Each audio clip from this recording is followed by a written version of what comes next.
Hello everyone, welcome back to Taco About Transformers. I decided that for the first couple of reviews I'm just going to do my 3 core class figures. So the subject of today's review is going to be core class Vertebreak. I actually like her and my core class Starscream pretty equally, but I asked a couple of my friends what they wanted to see and they said Vertebreak first, so here we go. Vertebreak is a fossilizer that doesn't actually do the fossilizer gimmick. It is a Predacon.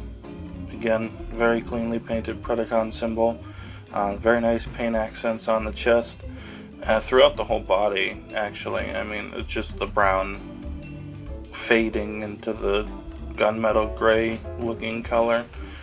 Is just really nice. Eyes are cleanly painted.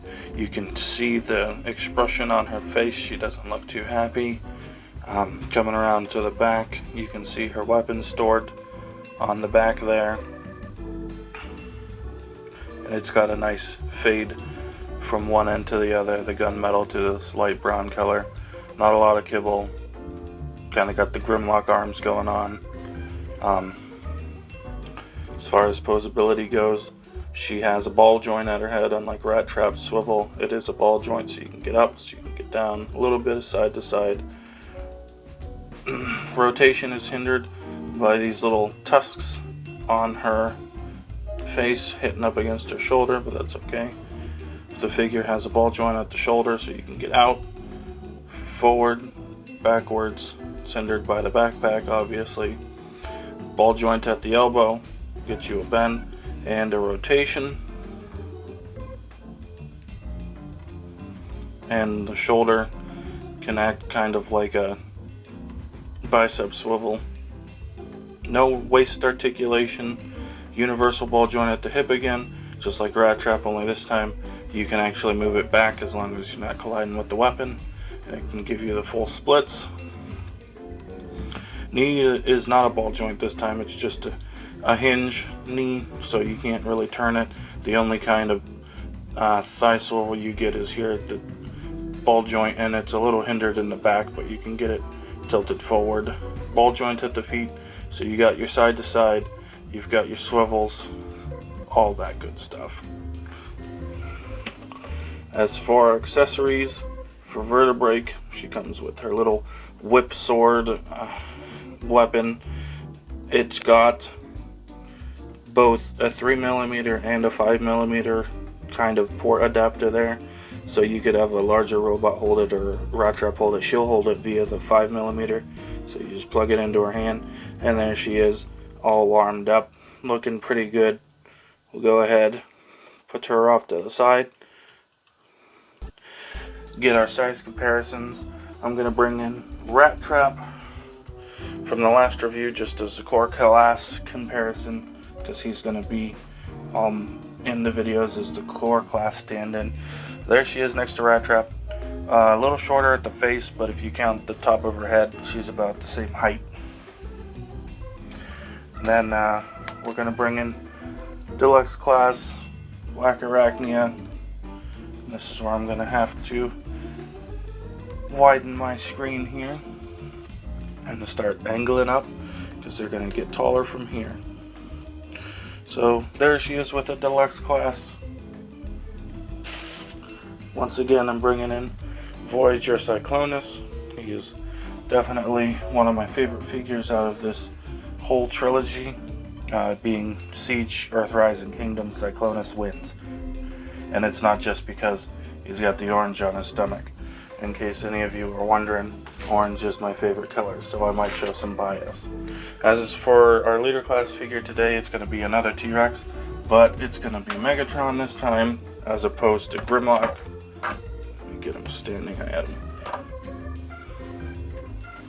So there she is next to a leader class dinosaur, and even though she's a skeleton and he's not, it's still fun to have a little pack of dinosaurs running around. That's pretty much it for robot mode, so I'm going to go ahead and get the camera set up so that we can take a look at the transformation. Go ahead, angle down. Alright, and then so we're going to get her weapon out of her hand. It's going to actually go somewhere Dino Mode that looks pretty cool, and we'll go ahead and get started on our transformation. Alrighty, on the transformation. Now, what I like to do is just start by opening up her back, then separating the dino face from the waist area, spin the head back into this gap until it kind of lines up with these bars here, and then you're going to want to rotate this all the way up and make sure that these gaps line up with the little tabs, I guess you could call them tabs, on the side of her chest plate. You want to make sure that that's fitting in there very nicely, and snap the back on. There's a tab and a slot, and then just rotate the head down. Coming to the underside, I'll rotate the arms in,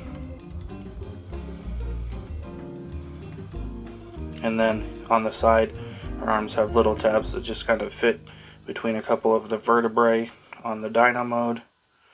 And they just kind of fit in there, and then you can fold the flaps with her Dino Mode arms down,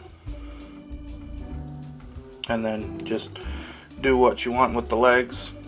Just kind of bend them at the knee, make them look more dinosaur-y, and then you bring her weapon back in, and the little notches we use to store it in robot mode are going to face down, and we're just going to plug it in to the back side to make the tail. And there she is in her dinosaur mode. I'm not sure what kind of dinosaur it is. I've heard Dragorex and Draconodon and all kinds of crazy things. It looks like a young Stygimoloch or Pachycephalosaurus to me. Anyway, we'll go ahead and take a look at her Dino Mode and show off any new details and things like that that have been revealed. Okie dokie. So now we can get a real good look at this dino head that we couldn't see that much of in robot mode because it was being covered partially by the chest plate. Nice sunken in skull eyes. This is why she's a fossilizer, just because she has the whole bone look that they have. Little dino arms, we saw those on her back in robot mode. Got some really cool bone detailing in here, sculpted in all the ribs and the back. The tail lines up really nicely with a really nice curve. Her hands, kind of like a rat trap, are on her underside. The feet, again, look kind of really big. Let's focus it on my thumb. There we go. The feet look big, especially at the ball joint, but at this size class it's perfectly serviceable. Underside, she's got arms, but I'm not really going to have her displayed on her side. It looks pretty good from the front. As far as posability goes, you get added posability in this neck joint, and then as you've probably seen on other reviews, this can be kind of tight. I had popped it open earlier for the opening shot of the Dino Mode, so it's not really set in for me right now. Open and closing mouth. And then the legs get you the same exact articulation that you got in the robot mode. Ball joint, hinge knee, ball joint feet. Nothing really special changed there. Make sure she's going to stand. We'll go ahead and get some size comparisons. Again, not Black Arachnia yet. We're going to bring in Core Class Rat Trap. She doesn't really get as small as he does because she's still pretty lanky and tall. Not going from a robot to a crawling creature, since she's kind of bipedal, theropod type dinosaur. Now we can bring in Black Arachnia to show you it next to a deluxe Predacon, just so we can get a sense of that. Go ahead and bring in Voyager class Cyclonus, just so you can see what she looks like next to a Voyager jet. Just really can't get an idea of how big he is on his flat side. You gotta stand him up because he is wide and flat. He is a pancake. And then for another dinosaur comparison, we've got her with the Kingdom Leader Class Megatron, and it looks like a little baby with its daddy. It's just a little family, even. Either that or the Tyrannosaurus is about to have itself some lunch. Whichever way you want to spin it. And that's about it for our review on Core Class Vertebreak. I am trying to improve with feedback from my friends and anyone else who might have had feedback.